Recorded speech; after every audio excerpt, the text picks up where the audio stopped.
Welcome to another episode of the 1 Year No Beer podcast. My name is Ruari Fairbairns, and today I'm joined by an absolute legend, also a very good friend.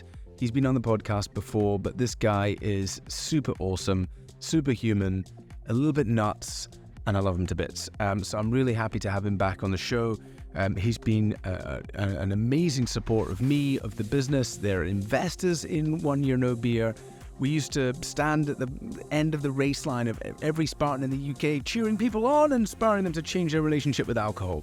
So I'm super pleased and happy to be joined by Joe. I never know where these conversations are going to go with Joe, as you'll see. And if he challenges me to do anything, I'm scared. Help me, please. I don't know what to do. I'm kidding. Maybe you'll join me and whatever his crazy thing he tries to get me to do. So anyway, without further ado, let's welcome to the show, Joe De Sena.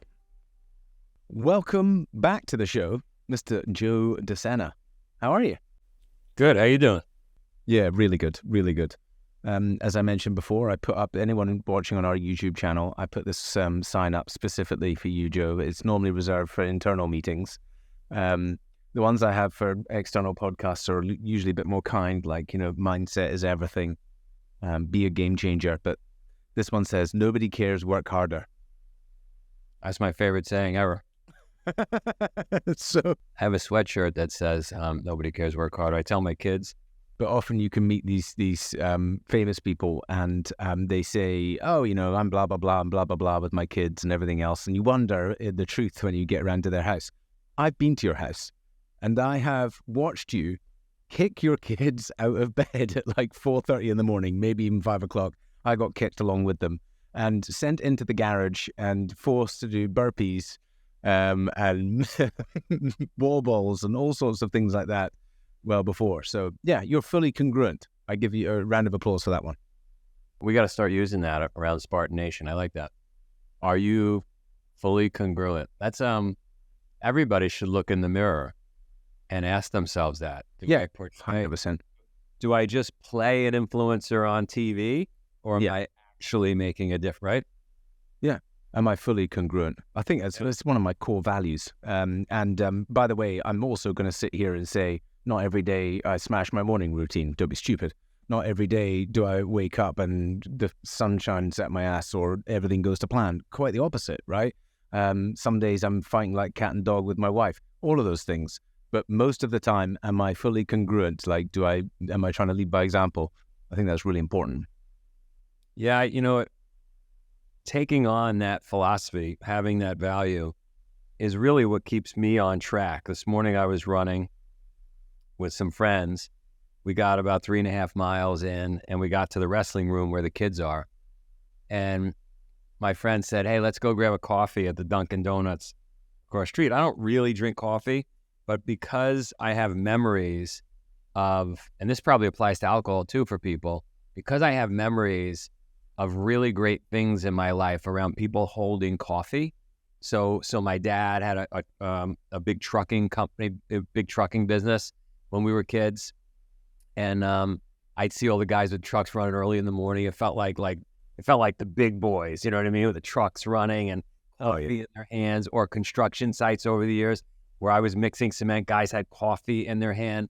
So I have these memories of like powerful people doing hard shit starts early in the morning in the dark with a coffee in your hand. So anyway, this morning, my buddy Brian, we grabbed some of the other dads. Let's go grab a coffee. I don't really want coffee. I don't like coffee.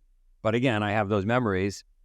And we go over and then we come back. And the easy thing to do would have been just to sit there. My friends are going to listen to this and get so pissed at me and drink the coffee. But I was like, that's not who I am. Can you imagine if anybody from Spartan walked in here and I'm standing here just drinking coffee? So there's a pull-up bar. And yes, we got a 3.5 mile run in already.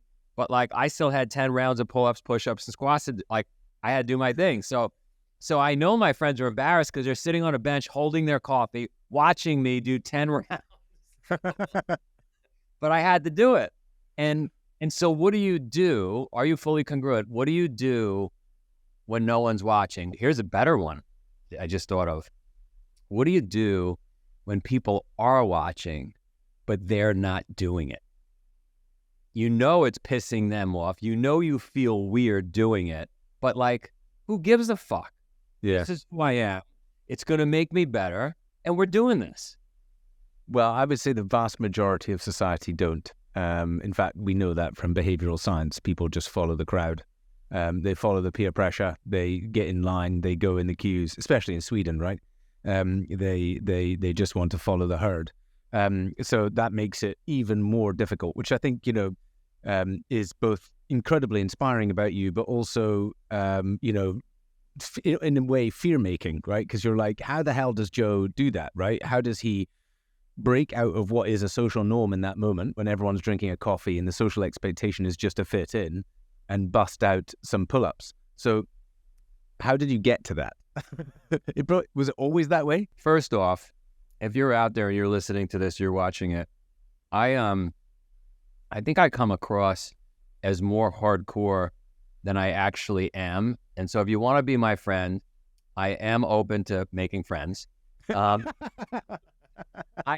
I realized recently that like people will put me in touch with these super influencers, all these, and they don't really talk to me very much. And I'm thinking, I think they think that I'm going to make them do a race or I'm going to make them do 300 burpees or like, and that's not who I am. Like, I'm going to do them because I feel better or whatever, but like, I'll walk a race course with you. Really the reason I'm interested in bringing people in and hanging out is because the only thing that drives me is changing lives. Rivian, the Rivian, the car company, they gave me a Rivian for a while. It wasn't actually them. It was a friend of mine who had just bought a Rivian. Anyway, long story. And I had this Rivian and I went and did a few of our events with it. And when I was there, I just decided while I was walking two of our courses, Killington and New Jersey, that I would just go up to people. Like, let's say I went up to you, Ruari, and we don't really know each other and it wasn't pre-planned. And I was like, hey, what's your story? And you were like, well, actually, I used to drink a lot. And then I found these races and the stories would unfold in front of me, just, 30, 60-second stories. I collected 63 of them. And like every single one of them, Ruari, unplanned, not curated. I did not say, oh, that person, because we pre-sent it, like almost like I was being punked by candid camera or so like, oh, well, I was stabbed 22 times and Spartan Race keeps me like, you were stabbed 20. Is this a joke? Are you an actress? Like, how could that be? Yeah. And so the reason I'm interested in bringing people in and doing tons of podcasts and being around people is because when you see the power of this machine, not to annoy you or me or any influence, it's not a video. It's not a book. You have to do the thing. You have to get dirty. You have to crawl. You have to be completely uncomfortable. You know it better than anybody in order to change. Anyway, back to your question. Was I always like this? I grew up in Queens, that, in organized crime capital of the world. At that moment, my dad had a trucking company, which I just mentioned. There were trucks starting early in the morning. There was coffee being brewed. There were bagels being buttered. I love that sentence, but it's true. Early morning, while 90% of the community in the world was asleep, I was starting to see that the go-getters, the hustlers, the people that got spoils, they woke up early. They got after it. My mom stumbles upon yoga, meditation, health food, and the same way the capo in organized crime took his job very seriously, my mom took her new life very seriously. She went all in on yoga and meditation. She started teaching it. She became vegan. It was so weird at the time. There was no Gary Brecka. There was no Andrew Huberman. There were no podcasts. There was no internet. Yeah. There was my mom and a bunch of Indians and robes and chanting and preaching not to use sunscreen because it had chemicals and we should take cold showers. It was so friggin' weird. I wanted nothing to do with it. And that's what's awesome about a Gary Brecka or a Huberman is they normalize it somehow.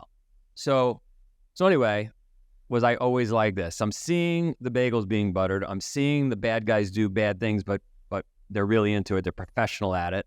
I'm seeing mom meditate for 30 days straight and fast in her room, 30 days straight. So she's all in and professional about her craft. And then my Uncle Frank, I've never mentioned this, right? Because now I have kids. I have an 18-year-old. I was just fighting with him this morning. My Uncle Frank starts to teach me. He apparently taught my dad, my Uncle Frank. He starts to teach me about being a professional. So I'm seeing all that stuff I just described in the background. And my Uncle Frank is teaching me silly things like where to leave your keys after you get out of your car. You know, what time to eat, how to be a professional at life. And for whatever reason, you don't listen to your mom, you don't listen to your dad. Like there's a person sometimes exactly that has, you know, and he started to guide me the right way. And then I had this business, and the business, the more professional I acted, the earlier I woke up. If I cleaned the trucks the night before, even if I was exhausted, if I did the hard work, it paid off. If I didn't, I lost the customer. I didn't get paid. I was embarrassed. A competitor took my gut. Like there were consequences to not acting professional the way my mom did, the way my dad did, the way Uncle Frank was teaching me. And don't forget, the big boss who started me in the business, the big boss says to me, on time is late. If you're going to work here and you're going to be here at 8 a.m., you get here at 7:45. You don't just clean the pool. I'm paying you to clean the pool. You clean the windows, you straighten up the shed. And so the big boss is saying it. I'm listening. I'm scared. Right? And so I don't know. It developed. It developed because I was a pudgy little kid. I wasn't born with a V shape and running a 5-minute mile and eating, you know, vegetables and egg whites. It developed, and I liked the way it felt to treat things professionally.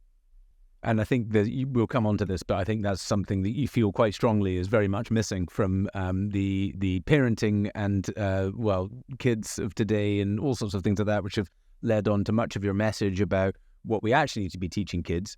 But in fact, touch on that because you feel pretty strongly about that. It's interesting, right? Because my wife and any of the moms from any of the families we've been friends with, including yours, right?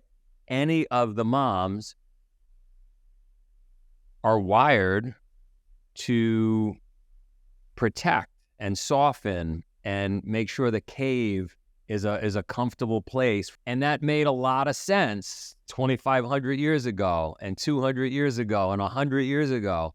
But now in this really soft, cushy world with climate controls and Uber Eats and everything at your fingertips and everybody in your household staring at phones, we need a little more dad, a little more hunter-gatherer, and a little less, cushy household nonsense.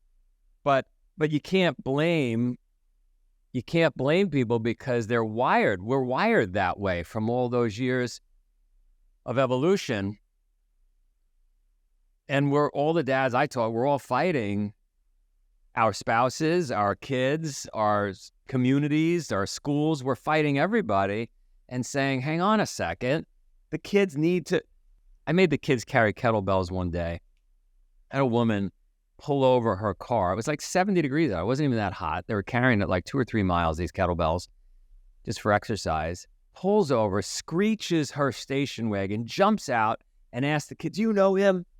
I've watched for the last 10 minutes you're carrying these heavy weights. Do you have water? You kids.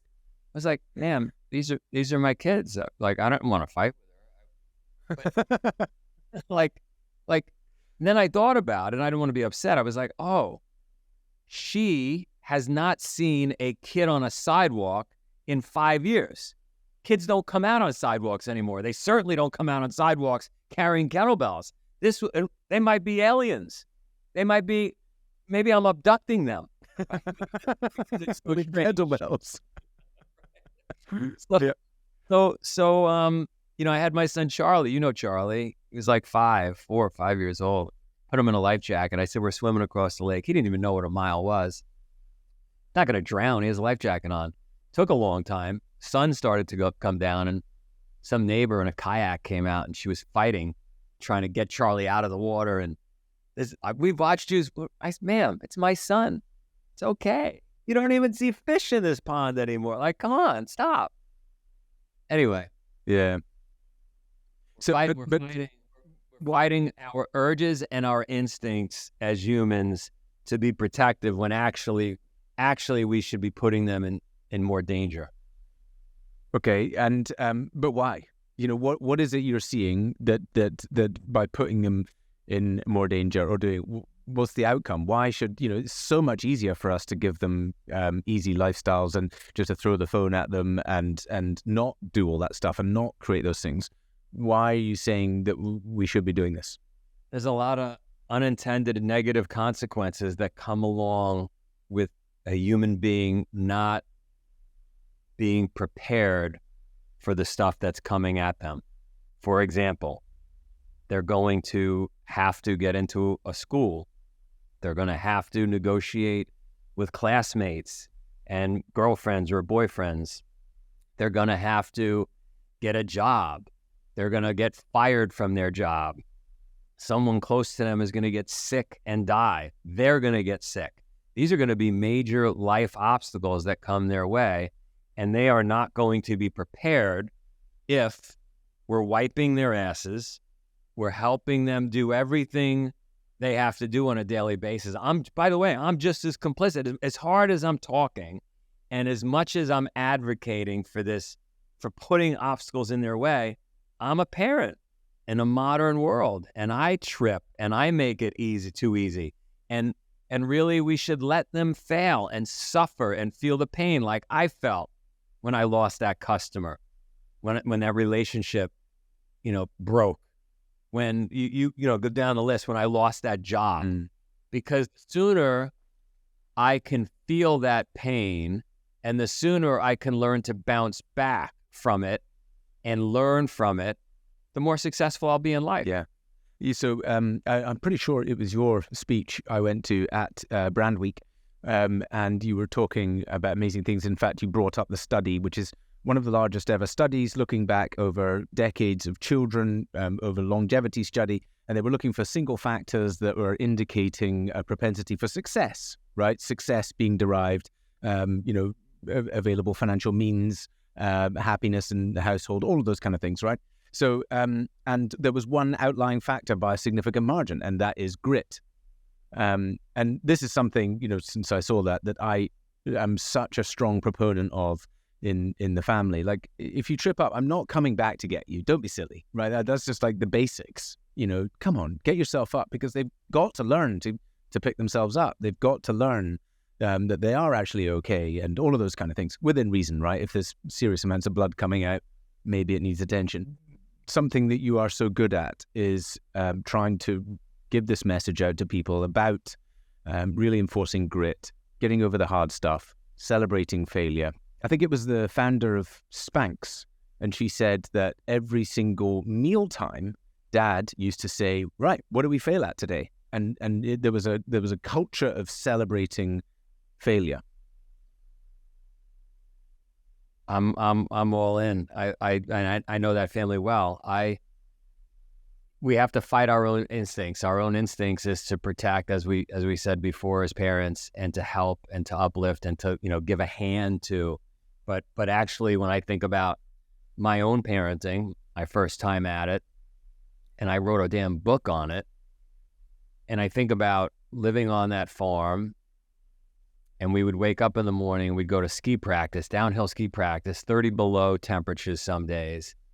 And all I thought about was how do we get a lot of runs in up and down the mountain? How do we get there a little earlier? How do I remove some of the time delays by putting out the boots the night before and getting everything organized and the little the gear and everything? And when I reflect back on those moments, I was so focused on, hey, we're going to get better at skiing, we're going to be on the mountain longer, that actually the grit builder, the thing I should have been focused on was, hey, go find your boots, right? Hey, put them on yourself. Yeah. Hey, go get your own lift ticket. Completely. Right? Go shovel the poop from the cows out in the field, and I'll pay you enough money to get the lift ticket today. And like that should have been actually the focus. Yeah, exactly. Because it's in the minutia, isn't it? It's in the minutia. It's actually how everything happens. So it's not even in the grand statements. And so I think, like all of these changes, right? If somebody's like, oh, I just fall over backwards for my kids every 5 seconds, we'll just start with something small, just push back a little bit, right? But this leads us beautifully on to actually what we're here to do, and which is something incredible about this thing called Spartan, which is the outcome of going through something very painful. And the outcome is kind of hard to say to somebody who's never done it before, because they're going to look at that and go, look, I listened to this podcast, I listened to Joe, but why the fuck do I want to go out in the cold, through the mud, under barbed wire, carrying a sandbag for hours? Like, I just don't understand. I'd rather sit and put the TV on. It's a great question, and I was thinking about it this morning. I saw an image of a Scottish Highlander out in Montana in the winter, and I remember those images on the farm in Vermont. We had Scottish Highlanders, and the brutal winds and the snow, and that animal just standing out there and taking it. And I thought to myself this morning, I thought, there's real magic, like evolution has made it really appealing to eat, because if we eat, we survive. And it's made it really appealing to have sex, because if we have sex, we survive as a species. And it's not so appealing to stand out in the cold on the field. It's not appealing, right? But it's just as awesome for those of you listening and watching. It's just as awesome as having sex and eating. It's not intuitive. It doesn't make sense. But when you get in from that cold run on that mountain, and wind is blowing, and you're tired and you're hungry, oh my God, there is something as awesome as the other two, treats we get as human beings. Like, we used to have a tagline. I still use it once in a while. We should bring it back. You'll know at the finish line. Mm-hmm. So, and that's the encouragement, right? So to everyone who's listening, let's pause just for a brief moment. I just want to share with you some of the heartfelt feedback from our incredible Complete Control community members. Listen to this. I don't know how I signed up. I think I just got an ad on Instagram and just got a whim, just hit the button and did a call and then signed up, and didn't really consciously think much about it. And then after that, I was like, what did I just sign up for? Wait a second here. Like, far exceeded my expectations. I'm usually extremely skeptical, so I don't know how I even signed up in the first place, but whatever it was. So it's just amazing how, like, the transformation that I've seen, and even the drinking part is just kind of it was the Achilles heel, but it's kind of just the superficial problem. And it's like, once I kind of clear that up, there's so much more possibility. And the exploration discussions with Gary, with Candace, have just been so powerful, and they both kind of focus on a different area. And then with Glenn kind of looking at my data, and with my cohorts or classmates, or, it's just been everything has just been so powerful and kind of supportive of, completing the whole picture of how I do this. So just really grateful, and also just feel more grateful, and not only just for all of you, but just in life in general. It's just a little bit more clarity and peace and calm and so forth. So I am incredibly grateful for this entire program, everybody on this call, and everything that we were able to experience. I think that it delivered more than I expected. Honestly, I like I've said before, I've done a couple of challenges and different things, and I think that this, beyond examining my relationship with alcohol and making, I think, pretty good strides in staying alcohol free. I think it taught me a ton about myself and how to like examine my habits and my thoughts and those kind of patterns and ways to approach the things that worried me the most in this experience have just been invaluable. I think I'm leaving feeling stronger in general, more self-aware in general, and just really more anchored in who I want to be and what my values are and how I can, take better steps to achieve those. So it's been fantastic for me. And then again, our team, I really appreciate all the feedback and support from every single person on this call, but my cohort as well. It's been great. So I love everybody that I've met here. I have loved the program. I am not an emotional person like this, but this has changed my life. It has given me a life. And there's other things I need to do too. But I don't have to do alcohol anymore. So thank you. It's been an amazing journey and I appreciate the professionalism. Whenever I feel the stress, there's something that I can go back to everybody and the sharing from everybody and the professionalism of the program. So I loved it and I've grown a lot. So, ups and kisses. One word is transformational. That's a word that's been bandied about for decades, but in this, it is absolutely accurate if I was to use one word. This was a great investment. It's not self-help, it's self-realization. It's super powerful, but it exceeded my expectations. Or maybe it was Sharon who said that. Or maybe I'm exceeding my expectations, and I like that. The program has been I'm hugely grateful for the program. I think the journey for myself has been amazing. I mean, I remember telling, I don't know if it was Candace or Gary, the first 3 or 4 weeks of the program, I was like, I can't stop thinking about not drinking. It's in my head. Every day I'm thinking about not drinking. And it's like now I'm not even thinking about it. It's just like my life has sort of stepped on. I'm excited about the future. Things are looking good. I just love sharing the things people are saying about our complete control program. Okay, let's get back into the episode. First of all, you had the wonderful Dr. Anna Lemke on your podcast. You came on ours too, Dopamine Nation, brilliant book, right? That we work from this pleasure-pain balance. And we're all so busy getting pleasure and focusing on pleasure that the brain constantly resets and puts us back into pain. So you're living a painful life by constantly seeking the pleasure. But the opposite is true, which is what's amazing, is that when you focus on the pain, standing out there in the cold or going through that mud, the pleasure it's a much greater pleasure that lasts longer, right? When you seek the pain. Now, this is me in the pool this morning. It's, 12, 13 degrees this morning for 5 minutes, just getting that cool because I know it gives me that rush for the rest of the day.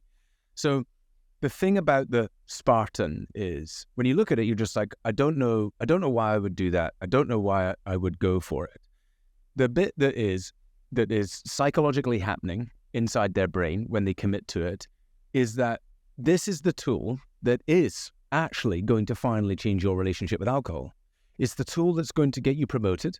It's the tool that's going to make you show up as a better parent. It's the tool that's going to make you look after your health better. Like the outcomes are enormous just from that one thing of deciding to go in for a Spartan because of the very nature of having to go through it. Would you agree with that? 1,000%. Not only that, not only is it the tool that gets you all those things, but as you started with, it's so damn pleasurable once you've done it a bunch. Exactly. At the end. I don't find it pleasurable in the moment. No, but it's addictive. Listen, I'm running around, like I said before, at some of our races all over the world. Ruari, I am bumping into more people this year that, I'm on my 90th race. Yes. I'm on my 112th event. I'm like, wow. It's so damn addictive. And by the way, it's those medals you get. By the way, it's the medals. Nothing to do with that. It's the feeling you get when you come across the finish line. By the way, when we started the company, I was emphatic that it's nothing to do with the medals, nothing to do with the t-shirt. This is about doing the hard work. And I took the medal and I went into our shop on the farm in Vermont and I took a chop saw and I chopped the medal into 3 pieces and sparks were flying and we videotaped it. And I said, I'm now only giving everybody a third of a medal. That's all they're getting. And you got to do 3 events To get a full one. to get the full medal. You clip it together. That's where the trifecta came from. That's what, Your moment of insanity. the reason, people, that I'm doing this is because true change is not going to happen with one event. You've got to do 12 months of hard work, right? And the audience went, I can't wake up in the morning anymore if I don't have my full medal. I can't believe you want to give me a Dorito for finishing, because the third of it looked like a Dorito. That's why I had to give everybody the full medal. So that's why the 2 is in there, right? Yeah. Very good.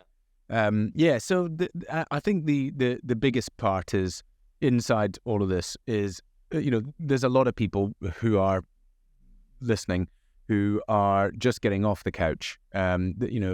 Alcohol creeps in, and the first thing that goes is usually exercise, as it starts to creep up for people. And they know they want to do the exercise, they know want to get into it. So in, I think, day 2 of the challenge and things like that, we always recommend booking into a challenge. This is why we've worked with Spartan. We've been at Spartan races and finish lines and everything else, because it fits so well together. So what do you think, if somebody's listening and they're hesitant, they're still sat on that couch, what do you think they need to do for themselves in order to, step over the line, go for it? Well, I love, I've done a lot of podcasts myself. I've spoken to a lot of smart people, and I love this idea of sneakers on. So in the morning, I've interviewed a lot of Olympians, a lot of high-level business people. We all get stuck. I get stuck. This morning, I woke up 4 a.m. sharp, and I was like, I'd really love to get another hour of sleep. And then finally I stood up. So even for me, I have to battle those demons. And what these folks taught me was you can lie to yourself in those moments. You've got to go get that 3.5 mile run in. You got to do those 10 rounds of pull-ups and push-ups and squat. You got to do that, but you can lie to yourself. You can say, you know what? Today we're going to take it easy. Let's just get out of bed and get sneakers on. And if you can gain that momentum to just get the sneakers on and just get outside, you probably end up doing the whole Exactly. like I did this morning. Anyway, so it's okay to lie to yourself, and it's definitely okay to lie to your friends. You can say to your friends, hey, we're going to have a barbecue. I used to do it for years. And then they would say, well, why are we getting up at 5 a.m. for a barbecue? And I'd say, well, we got to carry the barbecue to the top. And then ultimately they got barbecue. Exactly. I recently listened to a podcast with Jordan Peterson, and he was saying exactly the same thing. Even in the most difficult moments of somebody in their despair, the lowest form of something is where you've got to meet their mat. And it's by going into the lowest possible form. Like, everyone can do something. So when that inertia is there, oh God, Spartan is way off for me. The first thing is, let's just put the shoes on, right? In the morning, just put the shoes on and let's see what happens. And next minute, you'll be running 12 Spartans a year and traveling all the world on your 100th Spartan. I'll give you 2 more quick ones. I met a guy at one of our races. He was missing his teeth. And I went up to him and I just started talking. He goes, I'm a pretty heavy drug user.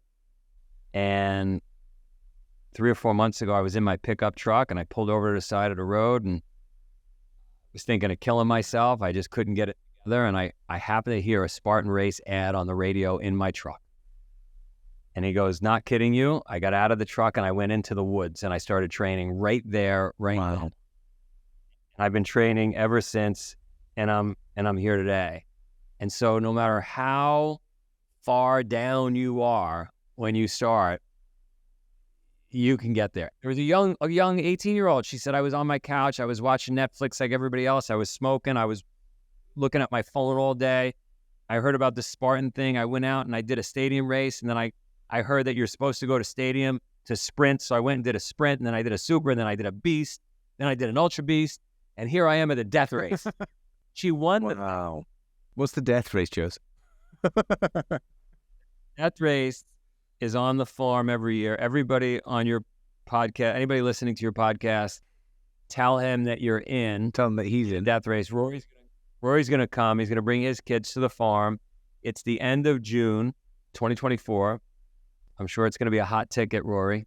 And they're going to show up on the farm. And if they have kids, they could bring them. And we put the kids in the death camp while the adults are going to do death race. And it's basically like Navy SEALs, selection training. And I'll take, you'll say to me, Rory, when you show up with your audience on the farm in June, you'll say to me, here, Joe, don't kill them completely. Take them just so I could just give them an appetizer if you want, or we could take them all the way through to the finish line. But it's a life-changing experience that gets you to the core of yourself, to a place where you are fighting every single demon to the last breath. And when you come out the other side, you're a changed human. Literally a transformed human. It's like I took your brain out and put a new brain in. And one day, and hey, just come for the appetizer. 2024 next year. Just come. We'll put together a group. Whatever you want to call the group. It's on me, no charge, and we'll just have some fun. Amazing. Hear that? Okay, cool. So Death Race 2024 appetizer in Vermont on the farm. 12 hours only. Everybody else is going to do, 72 plus, and you just get a taste. I have done 12 hours before, but it was on a bike. A little bit easier. I can't remember what I was going to say about that. Well, your brain is trying to get you out of it, but you're in. You're doing this nervously. My wife's definitely in.